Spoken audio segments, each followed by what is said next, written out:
Hello friends, this is Miss Medico channel, and today we will continue our previous lecture that's on nucleus.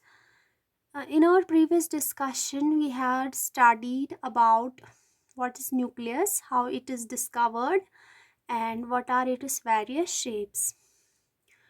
And today we will continue our video lecture with its structure. So let us start. ये जो nucleus है इसको हम लोग carry on भी बोलते हैं, जैसा कि पिछले लेक्चर में मैंने बोला था।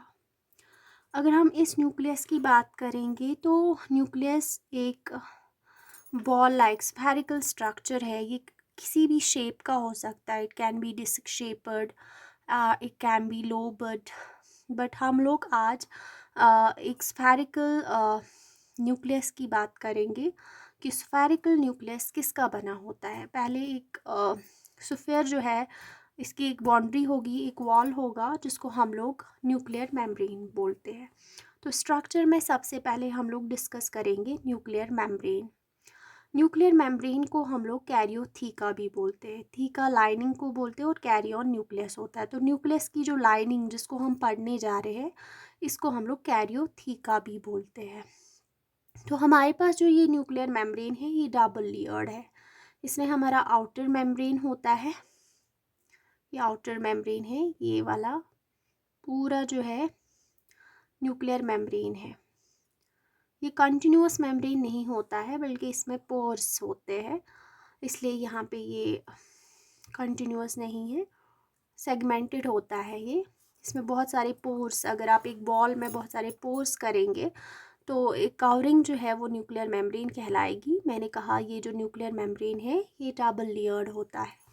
इसमें हमारे पास जो है आउटर मेम्ब्रेन होता है और इनर मेम्ब्रेन होता है। आउटर मेम्ब्रेन साइटोप्लाज्म को फेस करता है और इनर मेम्ब्रेन फेस करता है न्यूक्लियोप्लाज्म को। This is inner membrane. Outer membrane जो है वो इसके जो it is in continuous with endoplasmic reticulum, मतलब ये कंटिन्यूअस होता है with at some places with the endoplasmic reticulum. Outer membrane, और आउटर मेम्ब्रेन जो है इस पे राइबोसोम्स पाए जाते हैं। ये जो स्ट्रक्चर्स है ये राइबोसोम्स है। तो outer membrane is rough due to the presence of certain structures which are called ribosomes. तो आउटर मेम्ब्रेन पे राइबोसोम्स होते हैं, ठीक है, इसलिए ये राइबोसोम्स की वजह से जो है रफ होता है आउटर मेम्ब्रेन, और ये कंटिन्यूस होता है with that of endoplasmic reticulum. ER के साथ ही कंटिन्यूस होता है। और इनर मेम्ब्रेन और आउटर मेम्ब्रेन के बीच में ये जो येलो कलर का स्ट्रक्चर देख रहे हैं फ्लूइड फिल्ड स्ट्रक्चर होता है। This is the inter membrane.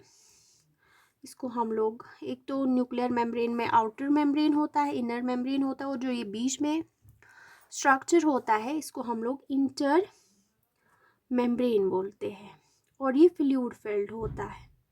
दो मेम्ब्रेन्स के बीच में इंटर मेम्ब्रेन होता है और ये फ्लूइड फिल्ड होता है, इसमें फ्लूइड भरा रहता है, fluid filled in between two membranes, ठीक है। This is inner membrane, this is outer membrane. As I already told you that outer membrane is rough due to the presence of ribosomes and it is continuous with endoplasmic reticulum. But if we talk of inner membrane is smooth. Inner membrane जो है वो smooth होता है।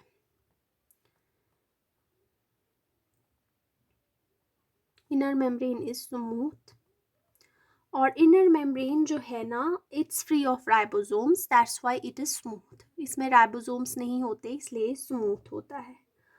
लेकिन इसमें एक layer होती है इनर मेम्ब्रेन के टच में, एक ये जो रेड वाला स्ट्रक्चर देख रहे हैं ये एक लेयर होती है, ठीक है।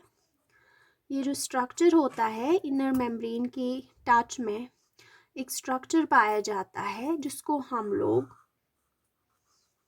ये जो रेड वाला स्ट्रक्चर है इसको हम लोग लैमिना बोलते हैं, nuclear lamina. Inner membrane is smooth because it has not any ribosome but it is in touch with a layer that's called nuclear lamina, ये न्यूक्लियर लैमिना के टच में होता है। It is associated with inner membrane. Nuclear lamina, इस red वाले structure को क्या बोलते हैं? Nuclear lamina. ये जो न्यूक्लियर लैमिना होता है ये प्रोटीन फाइबर्स होते हैं। एक्चुअली ये प्रोटीन फाइबर्स होते हैं। समझ आपको? आउटर मेम्ब्रेन मैंने कहा ये रफ होता है क्योंकि राइबोसोम्स इस पे पाए जाते हैं and is continuous with endoplasmic reticulum. But we have the inner membrane that's really smooth because इस पे राइबोसोम्स नहीं होते, लेकिन इसके टच में एक लेयर होती है जिसको हम लोग न्यूक्लियर लैमिना बोलते हैं।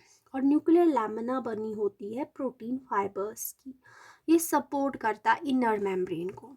न्यूक्लियर लैमिना जो है ना सपोर्ट करता है, इसका काम है सपोर्ट करना इनर लाइनिंग को। ठीक है, इनर लाइनिंग को ये सपोर्ट करता है।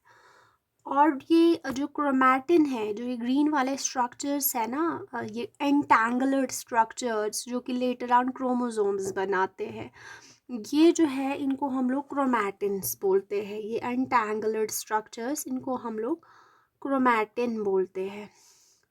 थ्रेड लाइक स्ट्रक्चर्स आप लोग देख रहे होंगे ग्रीन से बनाए हैं।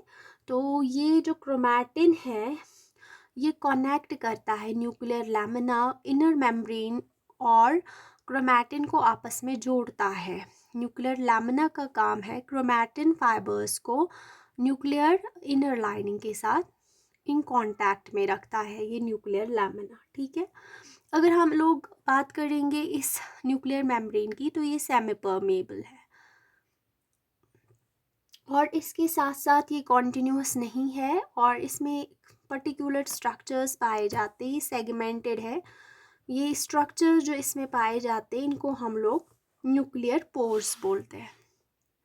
सेगमेंटेड होता है और इसमें बहुत सारे पोर्स होते हैं जिन्हें हम लोग न्यूक्लियर पोर्स बोलते हैं। अगर हम एक न्यूक्लियस की बात करेंगे, एक बॉल की बात करेंगे, तो इसमें पर्टिकुलरली हमारे पास 1000 से 10,000 तक पोर्स होते हैं। एक न्यूक्लियस की बात करेंगे तो इसमें 1000 से 10,000 पोर्स होते हैं, न्यूक्लियर पोर्स होते हैं। अब हम इस पोर को डिस्कस करेंगे कि न्यूक्लियर पोर क्या है। देखिए न्यूक्लियर पोर क्या है, यहाँ पे मैंने बनाया है इस न्यूक्लियर पोर को। अगर आप देख पा रहे होंगे, this is the outer membrane of nucleus and this is the intermembrane filled with fluid। हम लोग न्यूक्लियर पोर को, ये जो पोर है ना बीच में, मैंने कहा एक न्यूक्लियस में 1000 से 10,000 तक न्यूक्लियर पोर्स होते हैं। इन पोर्स को हम लोग डिस्कस कर रहे हैं। अभी आप माने ये मेम्ब्रेन है, न्यूक्लियर मेम्ब्रेन। न्यूक्लियर मेम्ब्रेन ये सारा इस जो कॉन्स्टिट्यूट करता है आउटर मेम्ब्रेन, और ये वाला जो है इनर मेम्ब्रेन है, इनर मेम्ब्रेन। और नीचे जो है इनर मेम्ब्रेन के टच में ये जो डॉटेड स्ट्रक्चर है इसको हम लोग बोलते हैं न्यूक्लियर लैमिना। ठीक है, न्यूक्लियर लैमिना। न्यूक्लियर लैमिना जो है वो इन स्टार्स के टच में होता है। जो एंटैंगल्ड स्ट्रक्चर्स दिखाया गया था जिसको मैंने कहा क्रोमैटिन, क्रोमैटिन के टच में होता है। ठीक है, फिर हम क्रोमैटिन को जब डिस्कस करेंगे तब मैं आपको डिटेल में बताऊंगी व्हाट इज़ क्रोमैटिन। तो यहाँ पे मेरा न्यूक्लियर पोर डिस्कशन है। न्यूक्लियर पोर जो है एक न्यूक्लियस जो है इसका मेम्ब्रेन कॉन्टिन्यूस नहीं होता है बल्कि सेगमेंटेड होता है और सेगमेंट्स के बीच में जो है पोर्स पाए जाते हैं जिनको हम लोग न्यूक्लियर पोर्स बोलते हैं। एक न्यूक्लियस में पर न्यूक्लियस 1000 से 10,000 न्यूक्लियर पोर्स पाए जाते हैं। ठीक है, तो अब इन न्यूक्लियर पोर्स की अगर हम बात करेंगे तो अगर हम इनकी एड्स की बात करेंगे तो एड्स में इनका होता है न्यूक्लियर पोर के एज में आउटर और इनर मेम्ब्रेन होता है। तो एज पे हमारा आउटर मेम्ब्रेन होएगा और इनर मेम्ब्रेन होएगा, ठीक है। बीच में जो है, इन एजेस के बीच में पोर होएगा। तो पोर जो है ना, पोर क्या होता है, पोर किसका बना होता है? बोलते हैं एक न्यूक्लियर पोर जो है प्रोटीन कॉम्प्लेक्स का बना होता है, प्रोटीन स्ट्रक्चर का बना होता है, जो कि बहुत ही कॉम्प्लेक्स होता है। न्यूक्लियर पोर प्रोटीन स्ट्रक्चर है जो कि बहुत ही कॉम्प्लेक्स है, प्रोटीन कॉम्प्लेक्स होता है, उसका बना होता है हमारा न्यूक्लियर पोर। ये जो न्यूक्लियर प्रोटीन का स्ट्रक्चर है, न्यूक्लियर पोर के प्रोटीन का स्ट्रक्चर है, कॉम्प्लेक्स होने की वजह से इसको हम लोग एक और नाम बोलते हैं, इसको हम लोग पोर कॉम्प्लेक्स भी बोलते हैं। पोर कॉम्प्लेक्स, पोर कॉम्प्लेक्स है ये। तो इसको मैं यहाँ पे आपको दिखाऊंगी कि पोर कॉम्प्लेक्स जो है एक्चुअली होता क्या है। पोर कॉम्प्लेक्स, आप यहाँ पे पोर कॉम्प्लेक्स को समझाते हैं, एक्चुअली पोर को समझाते हैं, जो कि प्रोटीन का बना होता है और जो प्रोटीन जो है वो कॉम्प्लेक्स है। प्रोटीन कॉम्प्लेक्स है तो यहाँ पे प्रोटीन जो है ना, प्रोटीन में दो एन्यूलाई पाए जाते हैं, दो रिंग्स पाए जाते हैं इस प्रोटीन में, और बीच में एक पोर होता है, एक टनल होती है। यहाँ से हमारे जो ट्रांस मेम्ब्रेन जो स्ट्रक्चर्स होते हैं, like transfer RNA, messenger RNA या राइबोसोमल प्रोटीन जो है इस पोर के थ्रू न्यूक्लियोप्लाज्म में अंदर चले जाते हैं। तो हमारा जो ये पोर है ये कॉम्प्लेक्स प्रोटीन का बना होता है, जिसमें दो रिंग्स होते हैं या दो एन्यूलाई होता है। ये एन्यूलाई होता है। ये एन्यूलाई को अगर हम लोग देखेंगे, ये एन्यूलाई किसका बना होता है, तो एन्यूलाई जो है हमारा 8 सब यूनिट्स का बना होता है, 8 सब यूनिट्स का, 8 सब यूनिट्स का। जैसे फॉर एग्जांपल 1 2 3 4 5, इस तरह जो राउंडेड 8 बराबर 8 होते हैं जो एक रिंग बनाती है। 1 2 3 4 5 6 7 8, ये मैंने 8 की फॉर्म में होती है ये वाली रिंग, और नीचे भी 8 बनाता है, 8 सब यूनिट्स की रिंग बनी होती है नीचे भी। तो बिल्कुल राउंडेड होता है, 2 3 4 5 6 7 8। तो ये रिंग 8 सब यूनिट्स की ऊपर बनती है, नीचे भी 8 सब यूनिट्स की बनती है। बीच में जो है ना पोर बनता है, क्योंकि ये रिंग की फॉर्म में ये सब यूनिट जब अरेंज हो जाते हैं तो इनको स्पोक्स होते हैं, ऐसे इन सब यूनिट्स को स्पोक्स होते हैं, जिसकी वजह से पोर बनता है, ठीक है। बीच में पोर बनता है। ये 8 सब यूनिट्स होते हैं जो कि एक एन्यूलस कॉन्स्टिट्यूट करते हैं, ऊपर भी और नीचे भी बीच में एक पोर बनता है स्पोक्स की वजह से, ठीक है। ये स्पोक्स होते हैं, इसलिए इसको न्यूक्लियर पोर कॉम्प्लेक्स बोलते हैं, क्योंकि जो ये प्रोटीन स्ट्रक्चर है ये बहुत ही कॉम्प्लेक्स होता है। और ये प्रोटीन जो पोर होता है ये ट्रांसफ़र आरएनएज से पास होते हैं, मैसेंजर आरएनएज पास होते हैं, और राइबोसोमल प्रोटीन्स जो है इससे पास होते हैं, और ये सारे स्ट्रक्चर जो है इससे पास होते हैं। ये था न्यूक्लियर पोर कॉम्प्लेक्स। अगले लेक्चर में हम लोग न्यूक्लियोप्लाज्म और न्यूक्लियस के फंक्शंस डिस्कस करेंगे। Thank you.